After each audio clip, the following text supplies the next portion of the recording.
Today, in the studio, we have a special guest, someone who knew from the age of 10 years that he wanted to become an actor.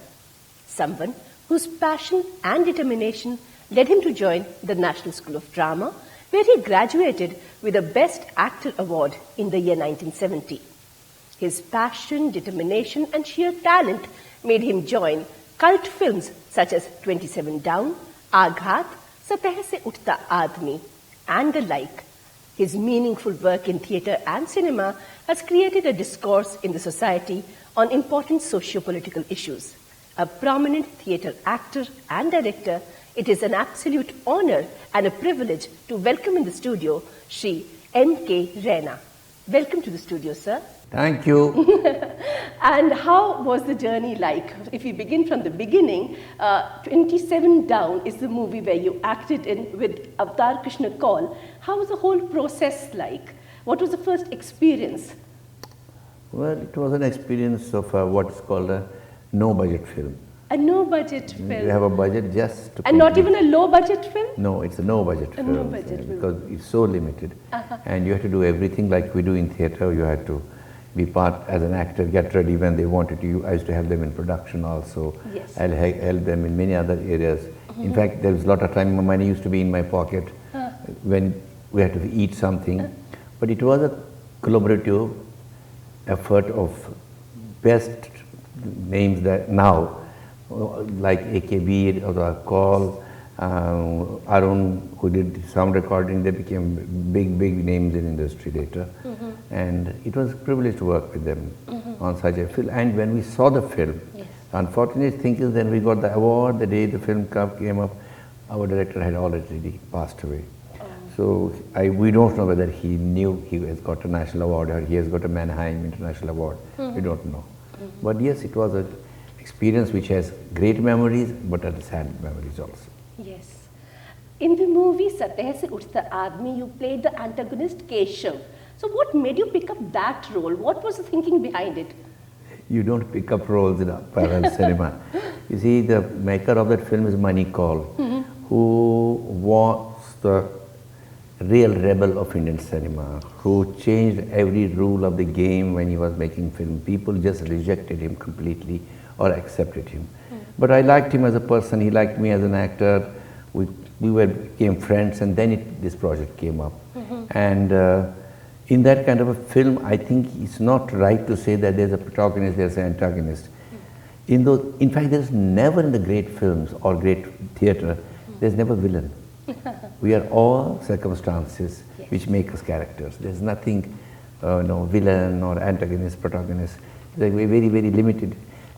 You are what, I may be a villain to you, I may be a hero to another person at the same moment. So it was based on a film on one of the great Indian poets. They are celebrating his centenary this year, Mukti Bodh.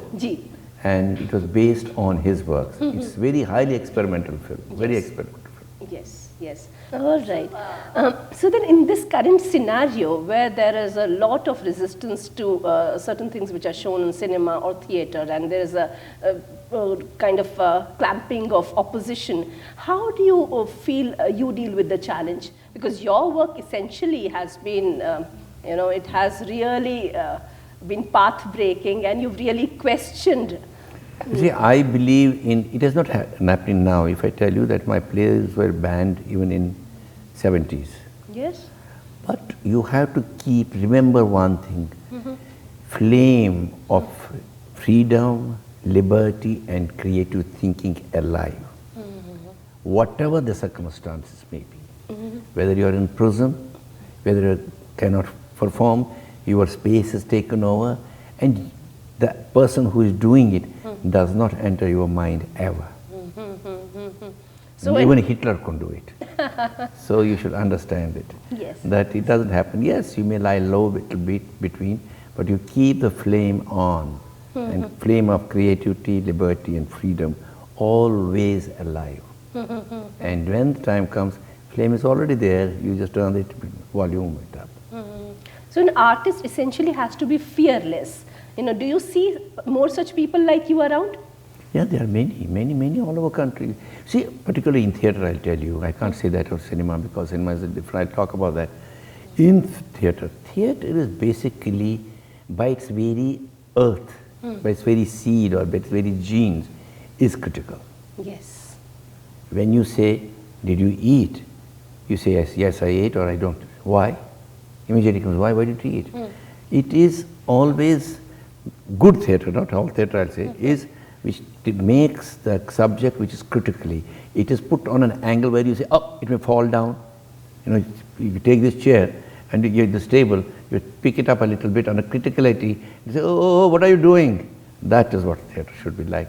It has a question, it should make people think, and it's like a good library. For the health of the society, I always call it is the safety valve of democracy. How But lovely. cinema is business projects, mostly. They are business projects. And business projects have a good showroom. Yes. They have a good makeup, sales girls, salesmen, completely dressed beautifully well. Packaged. Packaged, even if they are cutting, your hair, they are in the saloon. See, today everything is Picture that. perfect. And to earn more money. Yes. But I would say they create new ideas. They create new subjects and make society to sit up. Exceptionally there are some. Like I did a film called Tare Zameen Par, for example, and that film was, and you see Amir there in a different role as a director, as an actor. You will not see him dominating the subject. If you watch it, editing him, you will see he is where his place is, he's doing that. But the subject is so good, it did work. But most of the people are not like that. They may not do that. They only want plus, decorated more, and whatever reality that gets hidden, you get all is the paraphernalia what is seen on outside. But it is like a businessman's project, whether it is putting up a plant, when will the sales go up, when the shares will come, that principle and that pedagogy is applied in making those films. But India has a vibrant parallel cinema even now, where we started, and now today when the Panorama films are being shown at the film festival in Goa, 7 films come only from Maharashtra. The regional cinema, when we come in the north, we only think Hindi is a cinema. No, Yes. there's Karnataka, there is Bengal, there is Malayali cinema, there is Kannada cinema, there is Marathi cinema. They are doing exceedingly well on the international scenes. For example, Adhuru Gopalakrishnan, a great filmmaker, his films, they have a complete festival of films in New York. And like that, so it's not that. But again, our media, or you look at, if you have newspapers, they all also want gloss. Yes. Today when you pick up a newspaper, you have to look, where is the news? It's not there, it is I-10, then it's something else, and then, oh, there's the news. So reality is being hidden in the newspapers. It's hidden in you see all these ads coming, and that is the new pedagogy. Therefore, it's more challenging. But I see a lot of new film festivals happening in the country at regional level. Lucknow has a film festival, Bhubaneswar has a film festival, Bengal, everywhere. So there is audience for that also. So essential niche is the way to go, you think? It depends on individuals. It depends on individuals. Now, somebody said, you're mad, you make money. So you make money if you have a head. But let me tell you, making money through films is not an easy job. It needs a different brain, which I may not have. I don't have that talent, and that doesn't mean that the person who is doing accident, why you are doing wrong things. It's his business.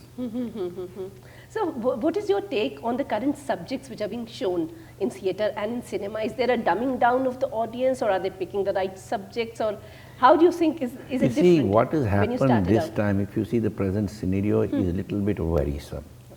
In this sense, if a state government, central government comes and starts clamping down on film A and on a festival B and starts telling, no, this is not good for us, these are very bad signals for the freedom what we got, Yes. for which millions paid price. It's not a freedom which came on a cake like this. Very well. So therefore, all filmmakers, all theatre people are a little bit concerned what is happening. But let me tell you, in all authoritarian states like Soviet Union, GDRs, the best writing of avant-garde came from there. Under this, the state does not know what they are talking about. This fish moves around. Culture is such a beautiful thing. It's like water. Yeah. Can you hold it in your hand? It comes out. Beautiful. It will not. You can't. So never think you can grip it. You grip it, it goes out. And because it is genetically, culture, it crosses borders, it crosses faiths, it crosses religions, it crosses every line you may think of. I mean, in Indian tradition, it is a fantastic thing. You have a Brahmin Guruji teaching you music, but Shishi is Musalman. Yes. Right? Or you have a Musalman Guru and you have a Shishi. For centuries this has happened. Our Drupad Gharana, 19th generations, is with the Muslims. Yes. And they are keeping your Samved singing alive without any distortions in it. So gripping, closing doesn't work. It doesn't work. It doesn't work in Pakistan even after 40 years of dictatorships. It cannot work. Things will, undercurrent, it happens. Like great writing came from GDR under the the most oppressive rule, or for that matter theatre and film, Czechoslovakia, Poland. Great film. You have Jerzy Grotowski coming, Andrzej Wajda coming from these places. So it doesn't. To us, because our genes are different, we will grow differently. It's like a tree. If you have studied botany, you plant a tree and sun is here and you have hidden it somewhere. It cannot reach the tree. Tree goes to sun. He makes winding roots, and because he has to live, for living, he will get his sun. You see him going underneath. You take a peepal tree, see what he will make all the turns and twists, and he has to see sun. Yes. So cultured people are like that. What a beautiful analogy. So amazing. So what has, if I ask you, what is your favorite role been like in theatre and cinema? You've learned, absorbed so much through it, I can see that. And I'm sure that you can actually give us a lesson in humanity, because that's what you've been talking about. Humanitarianism is the religion, nothing more. Well, that's an academic thing. I don't want. I want to be always with the people and have a humility to learn from the weakest and the weakest in the country. Believe me, he also has to teach you something. And in our country, I've seen it, in my experience. My greatest learning has come from the people in the rural sites. Yes. Even now, I may give a little bit what I know, but I get quite a lot from them. And that is the book which every young man in India, whether he is doing technology, whether he is doing medicine, must take a trip with his rucksack and chana and namkeen in his pocket and move into countryside. Right. With a humility, I want to see my people. I want to know what they are. Don't only look at the poverty, yes, you'll be angry. But look at the other side, flip side, what humanity they have. Both coexist there. That is the strength that we need to have. So this is true learning, actually learning through traveling. Yeah? Yes, and there was a great writer in India called Rahul Sankar. Ji. Oh, amazing. He wrote that book called Ghumakkad Shastra. Yes. Just read that. Yes, absolutely. And he used to only travel and knew 19 world languages. Yes, and he was such a Ghumakkad, and he actually brought the sacred textbooks from Nepal to India, carting. From Tibet, when it was banned to enter Tibet. Yes. He learned Tibetan language. Yes. Did not take a bath 6 months because it was so bad there. But brought the great works, which are some in India, and most of them are in Sri Lanka. How lovely is that? So talking about your roles, which is the role you cherish most, which is closest to what you feel? I don't have time to think. No, nothing? Whatever you role you get, you work on it, you have a method, you have to study it, background, then you put your interpretation in. That's also with the director, and in cinema it is with the technicians also. Don't think that the actor can himself, because the way they will light it, you have to understand the sciences of each media and then perform. You seem to be at ease, at peace with yourself and the world. So have you reached this stage? Were you born with it, or is it an acquired trait? No, I think my family had a lot to do with my father, mother. We had a very simple, dignified and limited resources which were used to the best for our growth. So on this note, I'd like to ask you, what is the advice that you'd like to give aspiring theatre actors, directors, filmmakers? You can't give to youngsters anything. Believe me, they are much intelligent than you and me. I remember when I was being Danish, I must have been a ullu. I hardly knew much. They see the world is at their disposal. They can look at it anything. But yes, they must sometimes leave this academia aside and plunge with the people. And then only they will be able to pick up something from that for themselves. So leave You know, I'll give a story, last story. Surely. The simple story is when Buddha was meditating under the Bodhi tree. Yes. You remember that? Yes. Then he left it. Huh. All his friends said, so why are you? He said, no, I didn't find anything here. After meditating for such a long time, he said, no, I have to move on. This starvation will not help. He starved himself to do that meditation.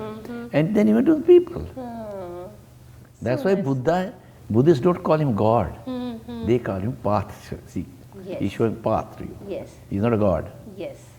That's so very lovely, sir, and it's been wonderful to have you here and the path that you have created for yourself, and it's a daunting task to actually for us to follow that, but surely I'm sure many of us will be inspired, and thank you so much for coming in the studio, and we shall have you again very soon, hopefully. Thank you so much. You were listening to Talk on Talkies, and we shall be back same time next week. Thank you very much.